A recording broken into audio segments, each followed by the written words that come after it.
Pues yo lo primero era ver un poco dónde estábamos y deciros que hemos asistido a algunas cosas como espectadores a lo que fue la revolución industrial, que todos la estudiamos en los libros. ¿Y qué nos decía? Pues que esa revolución industrial que puso en marcha todo ese mundo en el que nosotros nos desenvolvemos de la medicina del trabajo, resulta que llevó a que hubiese cambios sociales, y cambios sociales muy acelerados, que llevaron incluso a conflictos importantes, las guerras mundiales, por ejemplo, y luego eso acabó lanzando la economía. Tenemos una economía de mercado, una economía con medios productivos muy potentes, lanzó esa economía y ese mundo se regía por unas reglas de comunicación basadas fundamentalmente en radio y televisión. Algo que los jóvenes ya no siguen, ¿de acuerdo? Pero bueno, ese era el mundo que había y el mundo un poco en el que nosotros aterrizamos. ¿Y qué pasa? Que nosotros vivimos otra gran revolución, que fue Internet. Internet es la revolución de la información, que lo que nos hizo fue pasar de una sociedad de clases, que es la que se generó con la revolución industrial, a una sociedad de generaciones, que es un poco en la que estamos actualmente. Y si nos faltaba algo, eso llevó a que actualmente los retos que vivimos son, si pensamos en una familia de los años 60, por ejemplo, ahí se vivía para trabajar. Se vivía para trabajar, ¿por qué? Porque una familia de 4 miembros con un único salario se podía comprar una casa, se podía comprar un coche, el apartamento en Torrevieja y mandar a los hijos a la universidad. Es decir, tener unas expectativas de promoción. Eso que he hablado son necesidades de seguridad y necesidades sociales, lo que se cubrían, no solamente el comer, sino que, bueno, tenías tu casa, podías socialmente tener una cierta progresión. Y de ahí pasamos actualmente a una sociedad en la que trabajamos para vivir. Ha cambiado totalmente el paradigma. ¿Y por qué ha cambiado? Porque hoy con un sueldo te compras una casa. Realmente tenemos los trabajadores jóvenes, tenemos trabajadores que son pobres, que con el salario que cobran no pueden cubrir las necesidades de seguridad, cubren necesidades fisiológicas, pero no llegan a saltar las necesidades de seguridad. ¿Qué queda? Bueno, pues queda el vivir el momento. Queda el vivir el momento, queda el tener expectativas a corto plazo, experiencias, viajar. Pero es que, claro, es que difícilmente voy a poder salir de un piso compartido. Bueno, pues eso es lo que tenemos. Y por si nos faltaba algo, eso lleva a problemas muy gordos de salud mental. Porque, claro, desde la ecuación de Wissner, que luego la recordaré un poquito, todos sabemos que los requerimientos del trabajo son físicos, mentales y psíquicos, ¿de acuerdo? Pues los físicos, fatiga física, estamos cansados, nos recuperamos. Los mentales, fatiga mental, bueno, pues tengo que buscar momentos para desconectar y recuperar. Y la fatiga psíquica, pues bueno, tengo que tener alguien con quien hablar, racionalizar lo que me pasa. Bien, frente a eso han llegado las redes sociales y ¿quién es capaz de desconectar? Descanso físico sí, pero descanso mental y descanso psíquico, poquito. Y eso nos lleva a que tengamos problemas serios de salud mental. Solamente recordar que la primera causa de muerte en el grupo de 14 a 29 años es el suicidio. Algo no hemos hecho muy bien cuando estamos en esa situación. Vale, entonces, dicho esto, no pretendo ser agorero, simplemente, por favor, no matéis al mensajero, simplemente quiero poner un poco sobre la mesa lo que tenemos. Quiero hacer referencia a la Red Europea de Promoción de Salud en el Trabajo, que genera lo que se llama la Declaración de Luxemburgo. La primera vez que fue la Declaración de Luxemburgo fue en el año 1997, siglo pasado, ¿de acuerdo? Y plantearon los retos de cara al siglo XXI, ¿no? ¿Qué retos se veían en el mundo laboral? Pues sobre la globalización, el paro, la tecnología de la información, los cambios en el empleo, y ya hablaban de teletrabajo, año 97. el envejecimiento de la población trabajadora, las empresas cada vez más pequeñas en número de trabajadores. Una empresa es importante por la cuenta de resultados más que por el número de trabajadores. El sector servicios, las pymes, y bueno, que si una empresa quiere sobrevivir, más le vale producir con calidad, porque si no sus competidores se lo van a comer, ¿de acuerdo?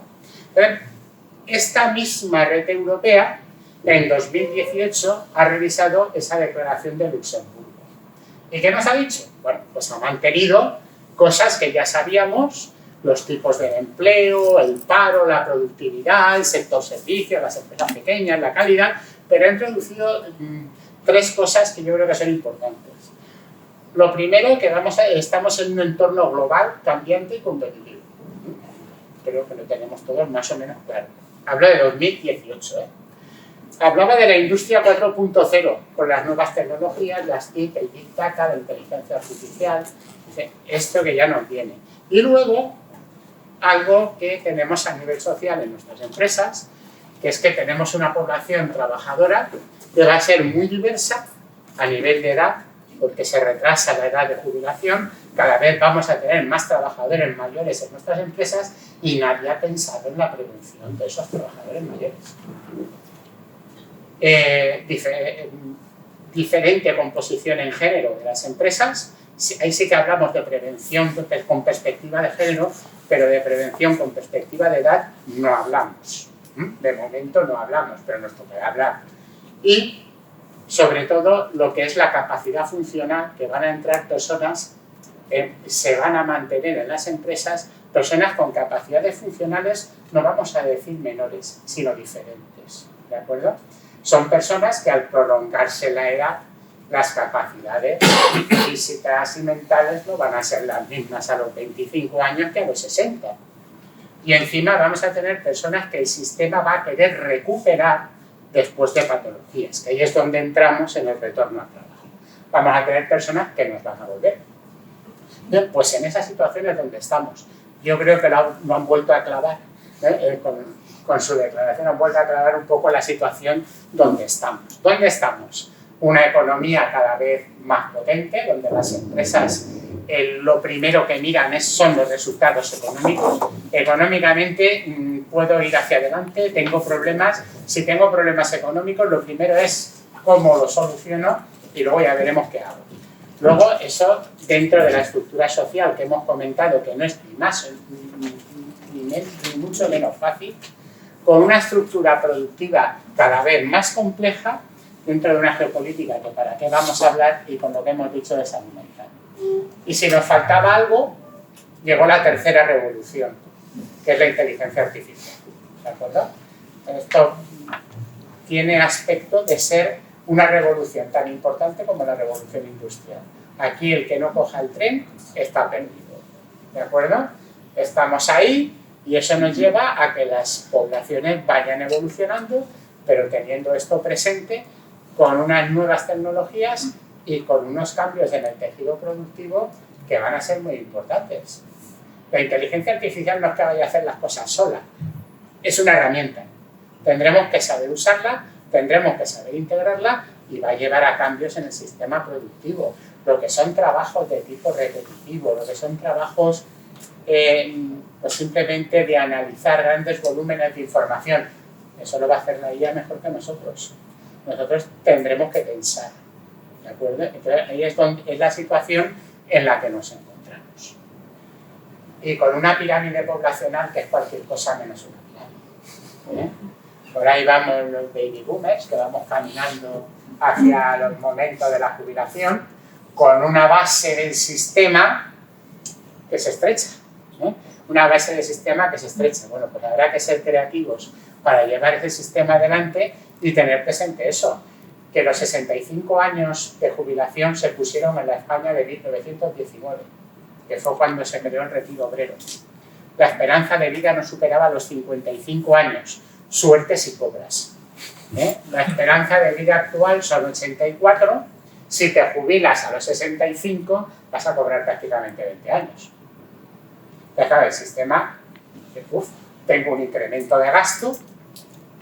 Encima, las generaciones que venimos ahora somos generaciones que hemos cotizado mucho, todo lo que hemos trabajado lo hemos trabajado cotizando, entonces vamos a tener prestaciones altas que habrá que pagar. Y habrá que pagar con algo que yo he dicho antes que se ha quedado ahí, los trabajadores pobres. Si un trabajador cobra 1.000 euros, va a cotizar por 1.000 euros. ¿Cómo va a pagar una pensión máxima que os recuerdo que está en 3.200 euros? ¿Cuántos trabajadores jóvenes necesitamos para hacer frente a eso? Bueno, pues a lo mejor habrá que plantearse que los trabajadores jóvenes tienen que cobrar más. No es recortarle al que se jubila, sino pagarle más al que llega. Que nosotros cuando llegamos nos pagaban más. Entonces, bueno, pues un poco a lo mejor tendremos que darle unas cuantas vueltas a eso para hacerle fin. Bien, y ya sin más, una vez visto el marco, vamos a meternos al retorno. ¿Por qué vuelve la gente a trabajar? Pues porque los médicos de vez en cuando hacemos las cosas bien y curamos a la gente. Entonces, antes te daban un diagnóstico de cáncer y decías, bueno, pues hasta aquí hemos llegado. A ver, ¿esto cuánto va a durar? Unos añitos. Bueno, hoy día sabéis que la supervivencia en oncología está disparada. Y hay tumores en los que tenemos grandes supervivientes. Gente incluso joven que tiene tumores, no sé, muchos linfomas, en gente joven que se recuperan y llevan una vida totalmente normal. Para que una vida sea normal hay que volver a incorporarse al mundo laboral. Si no, difícilmente vas a llevar una vida, una calidad de vida que puedas percibir como normal. Bueno, pues la oncología hace eso, pero a nivel osteomuscular los biológicos han sido un antes y un después. Ya no vemos gente con esas afecciones reumatológicas que quedaban totalmente retorcidos, totalmente limitados funcionalmente. Lo tenemos más o menos controlado. Y encima, si nos rompemos una cadera o cualquier cosa de esta, nos ponen una prótesis y a seguir funcionando, ¿vale? Bien, también tenemos los trasplantes, que a nivel digestivo y a nivel renal están devolviendo mucha gente a trabajar. Nosotros antes me acuerdo que al principio de entrar en la valoración de incapacidades teníamos mucha gente que llegaba a la incapacidad esperando un trasplante renal. Hoy ya tenemos muy pocos. Tenemos los que no van bien. Los trasplantes hepáticos, trasplantes cardíacos. Eso nos lleva a que cada vez que nosotros, como yo digo en el INS, cada vez que vemos menos una patología, es que médicamente se soluciona mejor. ¿Qué vemos nosotros? Lo que no se soluciona. Bueno, pues eso nos lleva a tener esto presente y bueno, si a todo esto le añadimos lo que hemos hablado de la salud mental, habrá que no solo facilitar el acceso al trabajo a personas con patología de tipo mental, sino que habrá que reinsertar a aquellas personas que tienen problemas de tipo mental a las que, a ver, hablar de curar es raro, pero compensar. Y esa persona podrá llevar una vida absolutamente normal y entrará de nuevo en nuestras empresas. ¿Vale? Esta es la situación de donde partimos. Entonces aquí llega la situación en que en las empresas, cuando un trabajador suyo recibía una prestación por incapacidad permanente, que es el motivo central de lo que estamos aquí ahora, pues se extinguía la relación laboral. Entonces hubo quien dijo, pues yo considero que es mejor que no me extingan la relación laboral, porque claro, el mundo social del adulto se estructura en torno al trabajo. Si pierdo el trabajo, pierdo una gran parte de mis relaciones sociales, pierdo económicamente, socialmente, personalmente, económicamente. Dice, pues quiero seguir en mi empresa, que mi empresa me busque, me adapte, me haga algo para que yo me pueda volver a mi sitio, pero que no me extingan la relación laboral.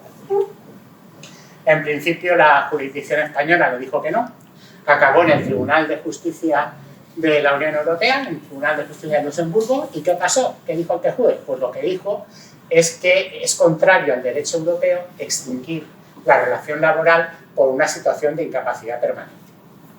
También hay que tener presente que nuestro sistema de incapacidad no es similar al que hay en otros países europeos, ¿de acuerdo? La incapacidad permanente total es exclusiva nuestra. Entonces, eso a nivel europeo no se entiende así. Entonces, bien, somos contrarios a la legislación europea, hay que hacer algo. Y ese hacer algo que ha sido la Ley 2/2025, que entró en vigor el 1 de mayo de este año.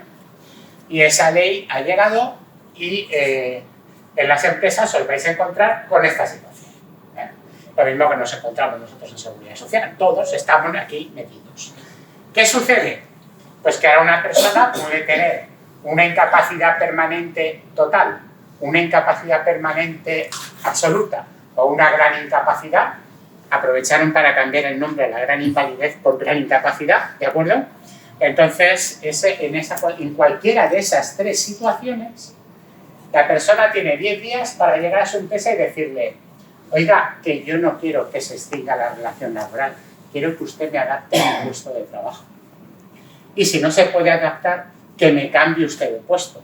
Pero yo quiero seguir trabajando, pero quiero reincorporarme al mundo laboral. El sistema de seguridad social, encantado. ¿Por qué? Porque me voy a ahorrar una prestación y voy a tener a alguien cotizando. Lo mismo que alargamos las edades de jubilación. Alguien que no cobra y que cotiza. Bueno, pues eso al sistema le viene muy bien. Pues se ha puesto en marcha. ¿Y qué características tiene? Es voluntario para el trabajador. El trabajador puede solicitarlo o no. ¿De acuerdo? Tiene 10 días para ello, desde que recibe la resolución. Y la empresa tiene 3 meses para resolver. Tiene 3 meses para resolver. ¿Qué es lo primero a abordar? A adaptar el puesto de trabajo. Vale, adaptar un puesto de trabajo tiene costes. Entonces la empresa dice: bueno, es que adaptar el puesto de trabajo a lo mejor ya no es que tenga costes, es que no es posible. Es que este señor es un camionero y tiene una agudeza visual de 0,5 en el ojo, mejor ya no va a poder conducir el camión. ¿Qué tengo que hacer con él? La otra opción es el cambio de puesto de trabajo. ¿De acuerdo? Le hago un cambio de puesto de trabajo. Pero no. Lo que son los requerimientos fundamentales de su puesto de trabajo le puede hacer frente. Entonces viene la adaptación. Y adaptar un puesto de trabajo tiene costes. Entonces llega en la legislación y dice: vale, tiene usted que adaptarle el puesto de trabajo siempre y cuando esa adaptación conlleve ajustes razonables. ¿De acuerdo? ¿Y qué es un ajuste razonable? Razonable viene en términos económicos. Viene en términos económicos. Veis que tenemos una directiva europea que va en relación con la adaptación de los entornos a las personas con discapacidad y habla de ajustes razonables. De ajustes razonables son términos económicos. ¿Qué ha hecho el legislador? Decir, bueno, que la empresa tendrá obligación de adaptar el puesto de trabajo siempre que el coste de esa adaptación no supere las subvenciones a las que pueda tener derecho más como mínimo 6 meses de salario. Porque y estos son para empresas de menos de 25 trabajadores. Es decir, donde da la orientación, la legislación, es en empresas pequeñas, en empresas de menos de 25 trabajadores, pero que son la parte, yo diría, mayoritaria de nuestro tejido productivo. Ahí que dice, serían 24 mensualidades de base reguladora, que es lo máximo de la indemnización por despido procedente, y si el trabajador lleva poco tiempo en la empresa, como mínimo 6 mensualidades. 6 mensualidades más las adaptaciones, o si lleva mucho en la empresa, 24 mensualidades más las adaptaciones. Ese sería el límite para empresas de menos de 25 trabajadores. ¿Y las de más de 25 trabajadores qué pasa? Bueno, pues en función del resultado económico de la empresa, de tamaño y resultado económico. Y eso en una empresa con 5.000 trabajadores, ¿cuánto va a ser? Pues no lo sé. La ley tendrá que empezar a funcionar y ya veremos. A ver, no es lo mismo adaptar a alguien en una zapatería de 5 trabajadores que adaptarlo en una empresa de 2.000 trabajadores. Puedo adaptar o puedo cambiar. Vale, pues esa es la situación a la que se tendrá que ir haciendo frente prácticamente en base a jurisprudencia, a lo que vaya conforme vaya rodando la ley. Ahora, ha dado una orientación para las empresas de menos, bueno, orientación no, ha dado unos valores para las empresas de menos de 25 trabajadores. Eso será la orientación para las más grandes. Es cuenta de resultados de empresa de 25 trabajadores, coste, pues supongo que ahí los letrados van a echar mucha imaginación cuando tengan que defender esto. ¿Y qué le pasa al trabajador si se le adapta el puesto o se le cambia de puesto? Pues si es una incapacidad permanente absoluta o una gran incapacidad, se suspende el pago de la prestación mientras esté cobrando. Se incorpora a la empresa, se suspende el pago de la prestación y cuando deje de trabajar por el motivo que sea en esa empresa, su prestación le está esperando. ¿Qué pasa con la incapacidad permanente total? Que esa es un poco a que más casos podemos llegar a tener. Bien, pues en ese caso va a depender del tipo de lo que se haga en la empresa. Si es un cambio de puesto de trabajo, el trabajador va a cobrar lo que cobre en el nuevo puesto más la prestación, más su total, que es la situación actual. En capacidad permanente para una profesión, tú trabajas en otro puesto de trabajo, cobras las dos cosas. Bien, hasta ahí, más o menos. ¿Y qué pasa con las adaptaciones? Pues aquí con las adaptaciones tienes si la adaptación del puesto es significativa o no. ¿Qué es significativa? No lo sé. Porque además la ley tampoco da pistas. Si la adaptación del puesto no es significativa, dejará de cobrar la incapacidad permanente total. Si la adaptación del puesto es significativa, cobrará la incapacidad permanente total más su sueldo. Entonces, como aquí hay un tema económico por medio, veremos qué acaba siendo adaptación significativa. Pues no sé, si es un entorno bien, pero si no, ¿de acuerdo? Entonces, bueno, pues esto es un poco donde estamos. Y algo que no dice, pero que está ahí, es que son personas con capacidades diferentes. Eso va a afectar a la evaluación de riesgos. ¿De acuerdo? No, se me ha olvidado decir que durante los 3 meses que la empresa tiene para elaborar el retorno, el trabajador va a cobrar la prestación que se le ha calificado, total, absoluta o gran incapacidad, y luego ya veremos lo que hemos dicho. ¿De acuerdo? Entonces, ¿qué pasa a la hora de la evaluación de riesgos de estas personas? Pues que estamos con trabajadores que entrarían en la definición del artículo 25 de la Ley de Prevención de Riesgos Laborales. Trabajadores especialmente sensibles, por sus propias características personales, el estado biológico conocido, son especialmente sensibles a los riesgos. Y esto no tiene por qué ser definitivo, puede ser transitorio. ¿De acuerdo? Bueno, de procreación y fertilidad no hablamos, porque ese es un melón que está sin abrir, pero lo que nos va a llegar es un trabajador especialmente sensible, porque ¿quién son trabajadores especialmente sensibles? Los discapacitados, embarazo, lactancia o jóvenes lo tenemos muy claro porque desde el año 95 están en la ley de prevención. Pero luego han aparecido los mayores, los trabajadores mayores que tenemos en nuestra empresa, y ahora vamos a tener a estos trabajadores que llegan con capacidades funcionales diferentes, que habrá que ver qué pasa con ellos. Entonces, ¿cómo se hace una adaptación de retorno? Bueno, pues aquí hay retos, y hay retos para esa vuelta al trabajo. El primer reto es normativo. Ese reto normativo, y el primero que está plasmado blanco sobre negro, es tras incapacidad permanente, Ley 2/2025. Pero tenemos otro, que es el retorno progresivo al trabajo, que cuando se tocó a nivel legislativo se entendió mal. La gente entendió es me van a dar de alta antes de estar curado, cuando realmente no es eso, sino que es facilitar el retorno al trabajo. Vamos a ver cómo se reconduce, pero eso lo podemos tener y dentro de no mucho. Eso lleva retos a nivel técnico. Nos falta muchas veces información. Necesitamos procedimientos. Habrá que hacer formación y sobre todo tener metodología. Y para acabar de ponerlo en práctica, pues va a requerir mucho diálogo y mucha negociación colectiva para poder ponerlo en práctica. Ahora, en mi parte universitaria, tenemos un grupo de investigación que una de las líneas que lleva es el retorno al trabajo.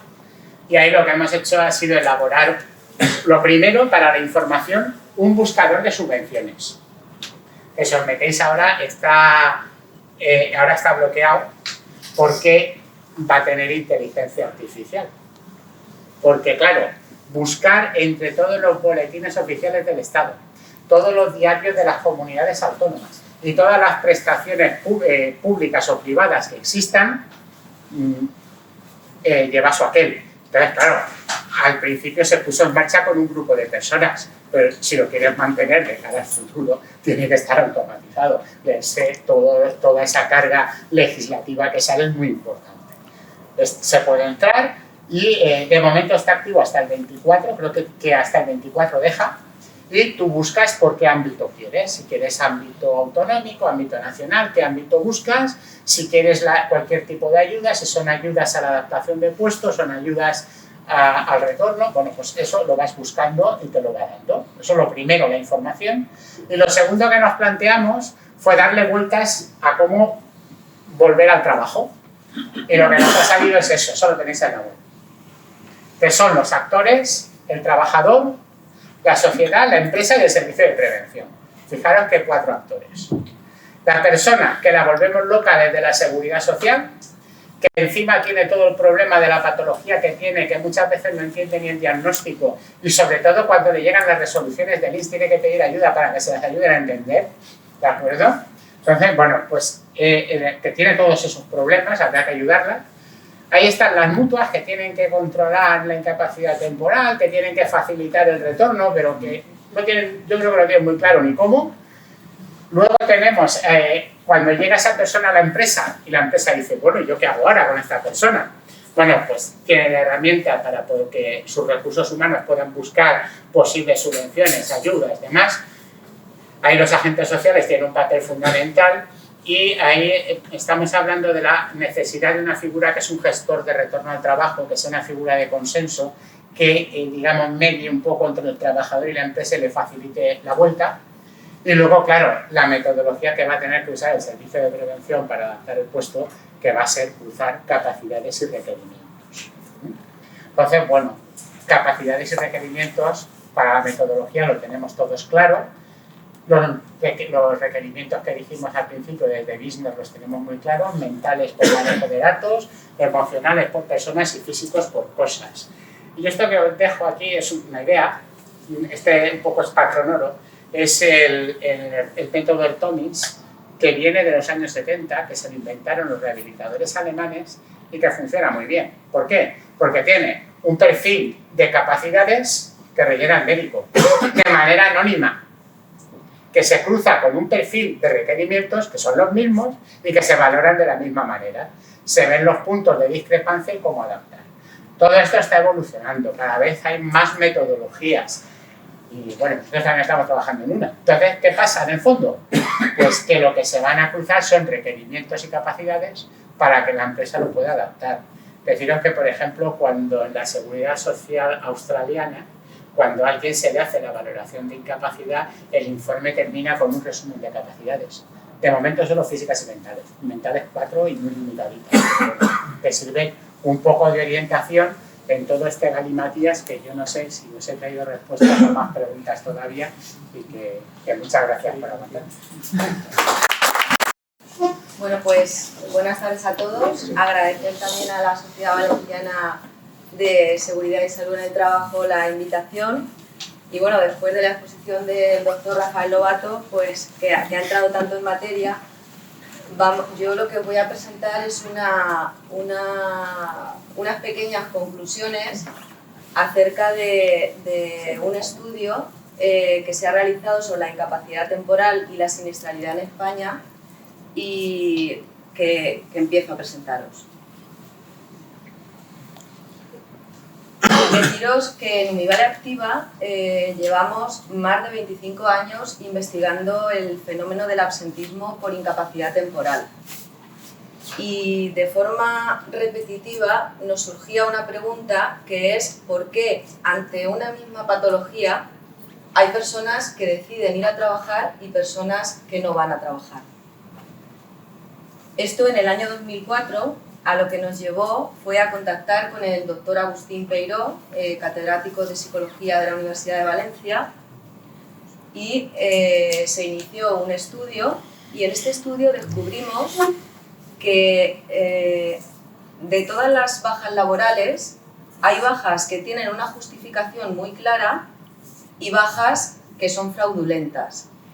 Y del blanco al negro hay toda una escala de grises que el hecho de que un trabajador decida ir o no a trabajar está influido por distintos factores. Hay factores que se llaman pull, que dependen de las características de cada persona, factores push, que dependen de la empresa, Y luego hay factores sociales y cultura organizacional, etc. Eso es lo que hemos llamado el absentismo voluntario. Esa decisión del trabajador de ir o no a trabajar ante una misma patología, además es la clave para gestionar gran parte del absentismo. Otra cosa que observamos es que tras la crisis de 2018, el paro y el absentismo tienen una relación inversa. Aquí, como podemos ver en la gráfica, en los periodos en los que la tasa de paro ha sido más bajita, el absentismo ha subido, como puede ser en el año 2007. 2013 ocurre justo lo contrario, la tasa de paro se eleva, el absentismo disminuye, y en 2024, cuando la tasa de paro también ha disminuido, el absentismo aumenta. Inicialmente creíamos que la relación del absentismo era con la economía, porque cuando hay crisis económica nos hemos dado cuenta que el absentismo disminuye, pero con la llegada de la pandemia, donde la tasa de paro se mantenía o bajaba, el absentismo no paró de subir hasta el año 2024. Con posterioridad, iniciamos en el año 2018 también un análisis cualitativo en el que se publicaron 4 informes que salieron de mesas de trabajo que se realizaron entre el año 2017 y 2019. Y después de este estudio cualitativo, lo que decidimos fue realizar un análisis cuantitativo en profundidad de las causas que determinan el absentismo. Y bueno, pues las conclusiones de este estudio, nuestro director gerente Héctor Blasco las presentó en el Consejo Económico y Social en Madrid el 10 de junio de este año. La novedad que tiene este estudio es que hemos tenido acceso a la sala segura de la Seguridad Social y hemos tenido acceso a todos los procesos de incapacidad temporal iniciados entre el 2016 y el 2023. Eso supone un universo de más de 60 millones de procesos y no una pequeña muestra. Y además hemos tenido acceso a datos, el uso de datos combinados, de microdatos, como por ejemplo pueda ser la muestra continua de vidas laborales. Con tal cantidad de datos, al final, este estudio se ha hecho en colaboración con el Instituto Valenciano de Investigaciones Económicas. Y bueno, pues una conclusión a la que hemos llegado es que España lidera el absentismo por incapacidad temporal en Europa, donde Europa en el año 2022 frente al 2013 había crecido el absentismo un 32%, España estaba creciendo un 105%, es decir, triplicaba la media europea. Y por tanto en el mundo. Y digo en el mundo porque Europa supone el 9% de la población mundial, el 20% del Producto Interior Bruto mundial y el 50% de las prestaciones sociales que se gestionan. Por tanto, si somos líderes en Europa, al final estamos liderando el absentismo en el mundo. ¿Y por qué el absentismo por incapacidad temporal ha crecido en España? Bueno, pues el absentismo es un fenómeno multicausal, hay muchos factores que afectan. En España, en el año 2018, había un 4,12% de absentismo que se ha convertido en el año 23 en un 5,58%, que supone un 36% de incremento. Y vamos a preguntarnos por qué. ¿Lo justifica el sector la penosidad o la precariedad? Pues la respuesta es que no. Porque observamos que el absentismo crece en todos los sectores, sin excepción. Es cierto que hay sectores que son más absentistas, como puedan ser las actividades administrativas, agua y saneamiento, actividades sanitarias, administraciones públicas y defensa, Y hay otros, como por ejemplo la construcción o la agricultura, que son sectores en los que podemos pensar que las condiciones laborales no son quizá tan buenas como en las mencionadas anteriormente, pero aquí curiosamente el absentismo es menor, aunque sí que es cierto que también incrementa en todos los sectores. ¿Lo justifica el territorio? Pues tampoco. Por patologías, la duración de los procesos y los DNIs de los pacientes. Cuando digo DNIs, aclarar que en el acceso a la sala segura de la Seguridad Social no hemos identificado personas, se han marcado con un código para ver con posterioridad el uso o no uso de la prestación por incapacidad temporal. Si miramos las patologías, lo que vemos precisamente es algo que está bastante relacionado con lo que estaba comentando el doctor Lobato, y es que precisamente el mayor incremento del absentismo lo concentran dos patologías, que son la salud mental y las algias. Además, estas dos patologías suponen más de 2/3 del incremento total que se produce del absentismo. Y, ¿tiene puntero esto? Sí, sí.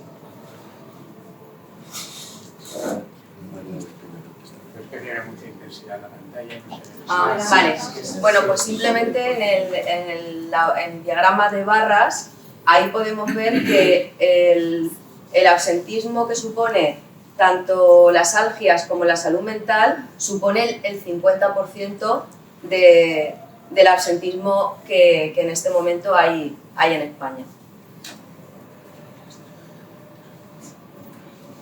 Si miramos las duraciones, lo que vemos aquí es que, viendo las altas producidas en el 2023 frente al 2018, hay un incremento total de un 55% de procesos, y este incremento se produce sobre todo en bajas de menos de 15 días y en bajas de más de 365 días, con casi un 70 y un 73 en cada uno de estos grupos. Del total de altas, lo que hemos visto también es que el 70% eran procesos de corta duración y solo el 2,4% son procesos de más de 365 días. Y a pesar de ser solo el 2,4%, supone casi el 50% de los días perdidos.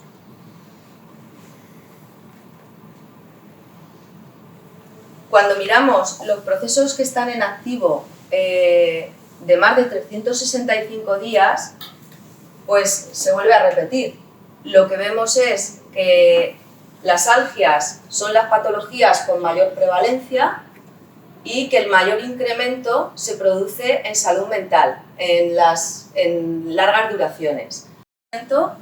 Está ocasionando el 70% de las bajas y casi el 65% de los días perdidos. Y normalmente se puede repetir baja por muchos motivos, ¿no? Pero un motivo es cuando yo he causado baja por una enfermedad, no estoy curada y al final pues tengo una recaída, ¿no? Bueno, pues si miramos los diagnósticos de estas personas repetidoras, lo que vemos es que un 10% solo tiene un diagnóstico. Es decir, podría ser una recaída relacionada con el proceso anterior. Un 24,4% tiene 2 diagnósticos, pero casi el 66% tiene 3 o más. Y de estos, el 11% tiene 10 o más diagnósticos distintos. Por tanto, lo que observamos es que el absentismo en España no está creciendo por un problema de salud exclusivamente. Esencialmente también lo hace por un problema de gestión. Y esto no significa que lo estemos haciendo todo bien y que no haya listas de espera, pero lo que sí que es cierto es que el incremento, esas listas de espera lo que están haciendo es favorecerlo. lo que vemos es que parece que las altas tienen más lógica administrativa que terapéutica en ocasiones. Coinciden con la emisión del parte de confirmación, que es cuando se cita al trabajador, pero eso no quiere decir que un día, 2 o 3 antes no hubiera podido causar alta. Y si lo miramos en las largas duraciones, es mucho más llamativo porque se concentra en los plazos máximos, cuando normalmente es el INS el que revisa a estos trabajadores en el día 365, 545 y 730. La Unión Europea sugirió a España adoptar unas medidas para hacer un uso más eficiente de la infraestructura de los servicios de salud, modernizar la legislación en materia de incapacidad temporal para hacerla más flexible y apoyar el empleo a través de medidas para preservar el empleo. El Ministerio está considerando 2 medidas específicas, que es la mayor colaboración con las mutuas para que puedan extender sus servicios de salud a ciertas situaciones de enfermedad común y accidente no laboral, y modalidades más flexibles de incapacidad temporal para apoyar un regreso gradual al trabajo. Y bueno, pues de aquí surge el proyecto de apoyo a la reincorporación al trabajo de las personas con incapacidad temporal. Bueno, buenas tardes, soy Marreche, algunos me conocéis, algún residente también. Los que me conocéis sabéis que yo soy muy práctica, muy didáctica, y lo que vengo un poco es a eso, a contar un poco que entre el INS y la mutua estamos nosotros, que estamos a pie del cañón y que todos los días estamos con casos, y lo que quiero es sobre todo dar una visión más práctica, aunque también soy un poco teórica porque a mí me gusta mucho la docencia, y por eso insistía también en que los residentes os inscribierais, porque realmente creo que es interesante, porque vais a ver el enfoque y en qué situación nos vemos nosotros, en qué posibles situaciones nos podemos ver nosotros a la hora de adaptar un puesto de trabajo. ¿Vale? Entonces, en primer lugar, voy a presentar que pertenezco a un servicio de prevención propio de una empresa de 2.000 trabajadores que nos dedicamos al sector servicios, y somos muy reconocibles porque limpiamos la zona sur de Valencia y nos dedicamos no solamente a la recogida y limpieza de residuos, sino a jardinería, mantenimiento de cementerios, depuración de aguas, obra civil, y ahora hemos incorporado recientemente otra actividad, que es actividad de forestales. Son los trabajadores que lo que se dedican es a desforestar las torres de alta tensión cuando se encuentran en montañas o en algún sitio donde pueda haber vegetación alrededor. Recientemente, bueno, este año, somos una empresa desde 1900 y este año hemos cumplido 125 años, con lo cual estábamos todo el año de celebración. Nosotros, ¿en qué nos basamos los médicos del trabajo en adaptar un puesto de trabajo? Nos basamos sobre todo en principios ergonómicos. Los que me conocéis y alguno ha venido a estar conmigo en la consulta, sabéis que es súper importante, muy importante la parte técnica nuestra. No somos médicos, somos médicos, pero nosotros no somos clínicos. Trabajamos sobre todo en tema preventivo y es muy importante nuestra parte en ergonomía. ¿De acuerdo? Entonces, ¿nosotros en qué nos basamos a la hora de adaptar los puestos de trabajo? En el planteamiento ergonómico. Esto quiere decir que tanto los productos, los equipos de trabajo que utilizamos, como las tareas de cada trabajo, deben de estar diseñados de manera que sean estos los que se adapten a la persona y no al revés. Este planteamiento ergonómico es opuesto al planteamiento propústeo. ¿Y qué es esto de propústeo? Pues os lo voy a explicar. Procustes era un posadero de la mitología griega que dicen que era hijo de Poseidón, pero de los malos. Y entonces este señor en la posada, cuando alguien iba a su posada, le daba comida, bebida, y a la hora de acostarse el señor tenía unas camas de una medida determinada, y al que le quedaba corta la cama le alargaba los miembros, y al revés, al que le quedaba corta le cortaba los miembros, y al que le quedaba larga le alargaba los miembros de las formas que os podéis imaginar más primitivas, desde martillazos hasta sierras. Entonces es todo lo contrario, es decir, el señor adaptaba el trabajador el cliente a la cama en lugar de al revés. Entonces el planteamiento económico es totalmente contrario a este planteamiento. ¿De acuerdo? Entonces, como todo en prevención, esto es una inversión a largo plazo, es decir, que nadie piense que alguien que invierte en prevención el resultado lo va a encontrar al día siguiente. A largo plazo, desde luego, el planteamiento económico es el más efectivo, porque si adaptamos tanto los objetos como los trabajos a las necesidades y características de los trabajadores, las tareas son mucho más sencillas, mayor eficiencia en la ejecución y desde luego el trabajador se siente mucho más agradable, trabaja más rápido y de forma más segura. Es decir, también prevenimos accidentes de trabajo. Y por supuesto, nosotros que somos también preventivistas nos apoyamos en el artículo 25 de la Ley 31/1995 de la Ley de Prevención de Riesgos Laborales, en la que, tal y como han dicho antes el doctor Lobato, debemos hacer una protección de los trabajadores especialmente sensibles a determinados riesgos. ¿Cuándo adaptamos? Es decir, lo práctico. ¿Qué casos nosotros nos podemos encontrar en la consulta? Puede surgir la necesidad en las siguientes circunstancias. Todos, absolutamente todos, son personas sensibles, ¿vale? Están incluidos en este artículo 25 de la Ley de Prevención. Un trabajador nos puede llegar a la consulta o al reconocimiento médico con una diversidad funcional, nos puede llegar con un proceso agudo de AT, CC, o sea, accidente de trabajo, contingencia común, enfermedad profesional. Nos puede llegar tras un proceso de incapacidad temporal, como ya han comentado ellos, o luego también nos puede llegar porque ha agotado plazo en el INS y nos llega de retorno, o incluso ya le han reconocido una incapacidad permanente hace 2 años, la han revisado, este señor está fuera del mercado laboral, o sea, no está trabajando esos 2 años porque está cobrando su prestación y de repente le hace una revisión del proceso y nos vuelve. Y luego los casos, que lo he puesto ahí en rojito, lo que hemos comentado antes, en los que se reconoce una incapacidad permanente total, que ya hemos visto que automáticamente no se extingue el contrato como hasta ahora se pensaba. Y por supuesto embarazadas, trabajadores mayores, que también nos han introducido antes el proceso. Vamos con el primer caso. ¿Qué es una persona con diversidad funcional? Pues, ¿y qué hacemos nosotros? Tenemos que analizar y adaptar un puesto de trabajo que va a estar ocupado por una persona que nos llega con una discapacidad. Entonces, claro, para ello, mínimo el trabajador debe disponer de unas habilidades mínimas, por lo menos poder hacer las actividades esenciales de ese puesto de trabajo. En caso de que no las cumpliera, evidentemente ese trabajador no sería apto para nuestro puesto. Y desde luego, desde el principio que tenemos conocimiento de las limitaciones, el señor viene con su certificado de minusvalía o cualquiera de esos casos que vamos a comentar ahora, hay que hacer la adaptación desde el primer momento que somos conocedores. Ejemplo, viene con un certificado de minusvalía, que eso viene otorgado por el EVO, que es simplemente un porcentaje de minusvalía. Esto nos puede ocurrir porque el trabajador simplemente va al EVO y tiene diabetes, tiene hipertensión, le ha dado un ictus, un infarto, no sé qué, van sumando puntos y tiene al final un porcentaje, ¿de acuerdo? Eso lo da el equipo de valoración y orientación. O bien también a mí me ocurre personas que no han cotizado nunca porque sabemos que esto es una variedad no contributiva de valorar una discapacidad.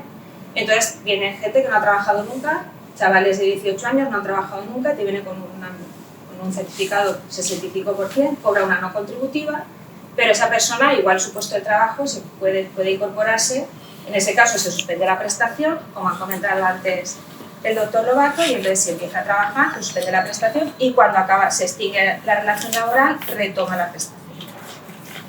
O bien puede venir con una IP para otro puesto de trabajo.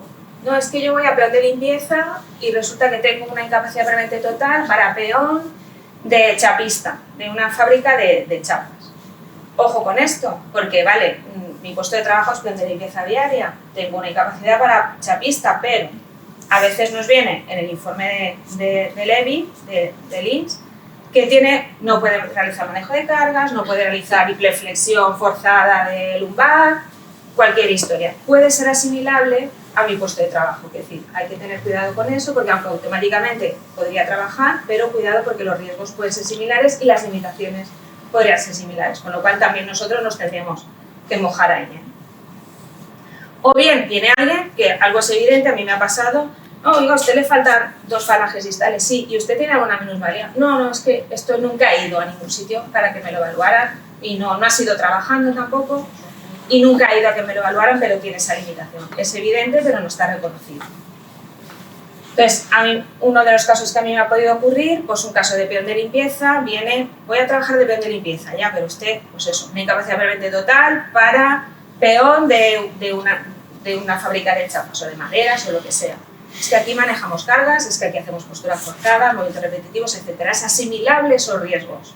Entonces, estamos en medio, como he dicho siempre, pero no solamente en medio de ellos dos, sino en medio de recursos humanos, de la parte social. Cuando hablo de parte social, hablo de sindicatos, hablo de de representantes de los trabajadores, con lo cual es levantar el teléfono, podemos hacer esto, podemos hacer esta adaptación, este señor que tiene esta categoría se le puede quitar de hacer trabajo físico y puede llevar una barredora, sí, no, hay hueco, no hay hueco. Todo eso es trabajo nuestro, ¿vale? No es fácil, ¿eh? Yo hay días que me quiero ir a mi casa y no volvería. Vale, otro caso que nos encontramos muy frecuente a diario, que aquí tengo compañeros de mutua, de mi vale, es esto. O sea, hay un accidente de trabajo y entonces se valora por mutua y entonces nos llega esto. Nos llega que este señor, sobre todo son procesos leves, lo remarco arriba, y entonces mutua nos dice, este señor podría estar trabajando sin que corriera riesgo su salud, siempre que no levante peso de más de 3 kilos, no vive, todo esto. Vale, ¿qué hacemos nosotros? ¿Eso lo podemos cumplir? ¿Podemos cumplirlo? Pues a lo mejor sí, a lo mejor no. Entonces, eso es esa comunicación que hay con mutua, ¿de acuerdo? Pero por supuesto el trabajador también tiene que estar conforme. Es decir, yo no puedo, si un señor le dice, mire, yo no puedo siempre, esto también es muy subjetivo, lo que hablábamos, porque hay trabajadores que con la misma patología trabajan y otros no. Está un componente subjetivo de, oiga, yo no me veo, no me veo suficiente, no soy capaz, tal, pues hay veces que no se puede y no se puede, ¿vale? Pero en todo caso se intenta, en todos los casos, ¿de acuerdo? El tema de contingencia común en un proceso agudo, ¿cómo nos enteramos de que la persona, porque cuando viene una baja por enfermedad común, nosotros ahí, nuestro trabajo no tiene nada que hacer, es decir, ahí nosotros ya no podemos adaptar nada, el caso está en manos del médico del Servicio Público de Salud y ahí nosotros ya no podemos hacer nada. Pero a veces nos llega un reposo, 24, 48, 72 horas. Entonces, sí señor, este señor está en su casa, con ese reposo, pero hay veces que, mira, no estoy bien del todo, yo quiero incorporarme, no estoy de baja, con lo cual se podría incorporar y vamos a hacer un esfuerzo porque a lo mejor se puede incorporar y estar 15 días, un mes, en otra cosa, limitándole algún tipo de tarea y el señor, en vez de estar de baja, de alargar ese proceso de reposo que en un principio se le ha dado, podemos tenerlo trabajando adaptado, ¿vale? Nosotros en SAP tenemos un programa de adicciones que cuando hay algún problema, cuando detectamos, esto daría para mucho, pero nosotros cuando detectamos que hay un problema de adicciones remitimos a Proyecto Hombre y también hacemos una cosa que se llama pues eso, adaptarle incluso el horario. Es decir, si Proyecto Hombre nos dice esta persona tiene que ir por la mañana a terapia, pues podemos adaptarle al horario de tarde. Eso también es una adaptación de puesto, cambio de horario, también puede ser, en función de la terapia que nos diga. ¿A veces corresponde una IT de capacidad temporal? Sí, nos lo tiene que decir el terapeuta. Este señor al final tiene que estar de baja hasta que esté un poco mejor. Entonces ahí nuestro trabajo ha terminado. Pero si desde Proyecto Hombre el terapeuta nos dice, no, es positivo que este señor trabaje, pues porque forma parte de su terapia incluso, porque hay veces que no es conveniente que abandonen el trabajo, nosotros podemos colaborar con Proyecto para su recuperación en ese sentido, cambiando turno, cambiando horario, incluso también retirándole de alguna máquina o de alguna cosa que pudiera ser perjudicial mientras se está recuperando. El problema que tenemos aquí, lo pongo en rojo y más grande y no le he puesto un fosforito porque no hay comunicación con el médico de atención primaria, así como con la mutua tenemos comunicación prácticamente a diario, con el médico de atención primaria no tenemos. ¿Se adaptarían muchísimas cosas? Sí. ¿Se agradecería incluso por el médico de atención primaria porque le quitaríamos más de un marrón? También, pero no existe. Igual que es una utopía el que haya una historia clínica común, etcétera, etcétera, que lo hablaban el otro día en Laboralia. Y entonces esto ayudaría muchísimo a lo que hablaba Almudena del tema de la gestión, ¿vale? Porque sí que es verdad que nos damos cuenta desde nuestro punto de vista que lo que falla mucho es la gestión. Luego, esto ya han comentado los compañeros antes mucho. Otra situación en la que tenemos que adaptar es cuando alguien vuelve de una incapacidad temporal. Esto es una buena práctica porque promueve la mejor rehabilitación del trabajador y su más rápida reincorporación, con el menor coste posible para el empresario y optimizando la gestión de los sistemas de compensación. Vale, esto en empresas, por ejemplo, no sé si estáis muy, sobre todo los residentes, yo me refiero mucho a los residentes, que los demás lo sabéis todo muy bien, pero los residentes. Cuando alguien está en incapacidad temporal, no todas las empresas complementan el salario al 100%, ¿vale? Entonces, sí que es verdad que cuando tú reincorporas a un trabajador o lo adaptas, estás mejorando, o sea, estás evitando que haya mermas en el salario, porque al final lo estás reincorporando y entonces, si estaba cobrando el 60%, pues pasa a cobrar el 100% y está en unas circunstancias que no son perjudiciales para su salud. Entonces, realmente estamos optimizando la gestión de los sistemas de compensación, que es decir, no está cobrando una baja, está cotizando, pero además le estás beneficiando a él también, en estos casos. Aquí, lo que comentábamos, todos los componentes que están implicados en esta adaptación tienen que estar de acuerdo. ¿Quiénes son? El trabajador, el empresario, los médicos, la mutua, los servicios de prevención, todos. ¿Vale? Todo el mundo tiene que estar en coordinación. Nosotros tenemos que coger el teléfono y a ver qué hacemos con fulanito, dónde lo ponemos, qué le quitamos, dónde puede estar mejor, etc. En ocasiones, si hay una comunicación con el médico, nos ocurre a veces con mutua, compartimos el paciente, con lo cual, oye, esta persona quiere incorporarse. Lo primero, él quiere o ella quiere. ¿Vale? ¿Podríamos tenerlo 15 días en un sitio donde no tuviera que hacer esto o pudiera llevar otra cosa? Perfecto, pactado con todos, éxito total. O sea, ahí no hay problema. ¿Vale? ¿Y esto dónde lo realizamos? En el reconocimiento médico del retorno al trabajo. ¿Vale?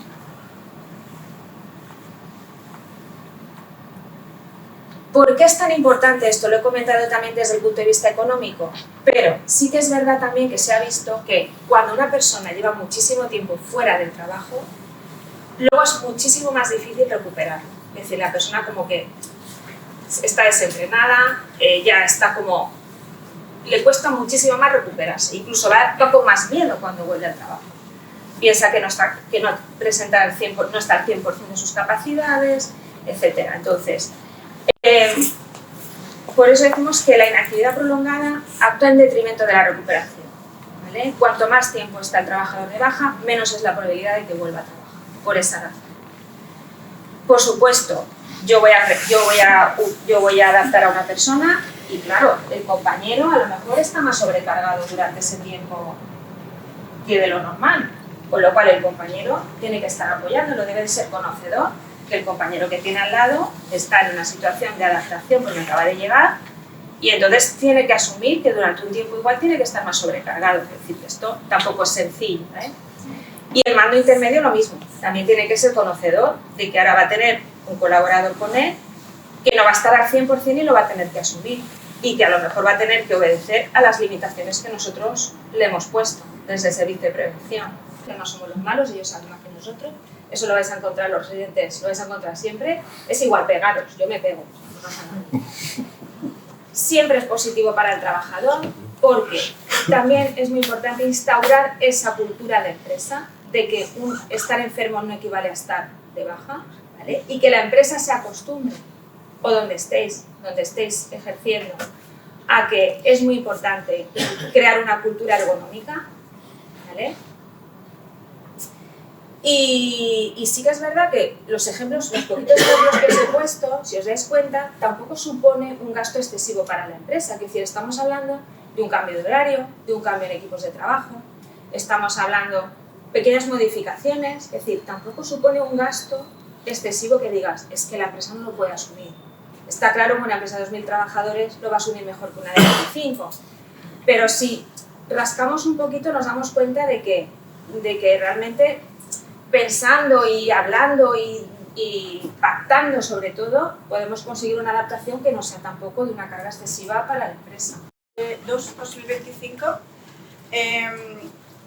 si el trabajador opta por incorporarse al trabajo y la empresa no puede adaptar el puesto, usted ha puesto ahí que se le puede asignar otro puesto, ¿verdad? Entonces, ¿se le podría asignar un puesto en donde pierda categoría profesional? Sí, eso siempre se puede hacer en los cambios de puesto, lo único que no puede conllevar es pérdida económica. Bueno, pues lo mismo. Categoría profesional sí, económica no. Es que lo que es por la ley. La ley dice que... Vale. La legislación lo permite sin pérdida económica. Vale, y en el caso de una IPT por enfermedad profesional, ahí, por ejemplo, la empresa ya no puede trabajar del puesto que estaba y si no tiene otro puesto... Ahí entraría tamaño de empresa, tipo de puestos que tiene, qué puestos están ocupados, qué no están ocupados, por quién están ocupados. ahí entran muchas variables. Vale, pero hasta ahora yo creo que el trabajador, si tiene un IPT por enfermedad profesional y quiere trabajar, siempre hay que solicitarlo previamente al INS, ¿no? A ver, es que hay lo que pasa es que eso se ha quitado ahora, que era Eso lo quería preguntar, si se ha quitado o no. sí. Es el 1430 del 2009, es un real decreto que lo que hacía era una bonificación en cotizaciones sociales a la empresa que evitaba que una enfermedad profesional acabase en una incapacidad permanente total. Entonces eso conllevaba que tenía que estar declarada la enfermedad profesional y la empresa tenía que manifestar su voluntariedad y buscar un puesto alternativo al que la inspección de trabajo tenía que dar su visto bueno. ¿De acuerdo? Nosotros en Alicante solo hemos hecho un caso. Pero porque es complicado. Vale, sí, pero claro. Pero ahora, por ejemplo, también habría que solicitar al INS permiso. A ver, siempre que se tiene una incapacidad permanente por enfermedad profesional, cada vez que, si es una total, cada vez que vaya a desempeñar un trabajo, tiene que pedir autorización previa al INS. Vale, eso y no la ha autorización, si es un trámite, además que es obligatorio. Sí, o sea, Y ese trámite se le va a conceder siempre y cuando no se vuelva a exponer al riesgo que tiene relación con la enfermedad profesional o la pueda agravar. eso no ha cambiado por está tanto. Eso está. Vale, luego tengo una pregunta para la doctora Almudena López. Sí, a ver, me ha parecido muy interesante la gráfica que habéis puesto al principio sobre la relación que hay entre el paro con el absentismo y por qué a partir de la pandemia no cambia. Que si tú piensas siempre si hay más paro, menos absentismo y al revés. ¿Y por qué la pandemia no cambia? Yo creo, pienso que la pandemia ha hecho ese cambio. ¿Y por qué ese cambio? Porque antiguamente había, creo que, mucho absentismo encubierto. Porque se daban muchas autorizaciones de 24, 48, 72 horas que ahora ya no se dan, porque yo lo he notado ese cambio. Y en la Unión Europea, yo no sé en otros países, pero en Alemania puedes estar 3 días sin acudir a tu trabajo, sin ningún informe médico. O sea, no necesitas ni ir al médico. Por lo tanto, yo creo que el absentismo en Europa puede ser que sea mucho encubierto. Por lo tanto, no creo que en España estemos tan mal como estábamos antes. O sea, creo que ahí las causas que has puesto, creo que también tendríamos que poner eso de absentismo encubierto que antes había y ahora no.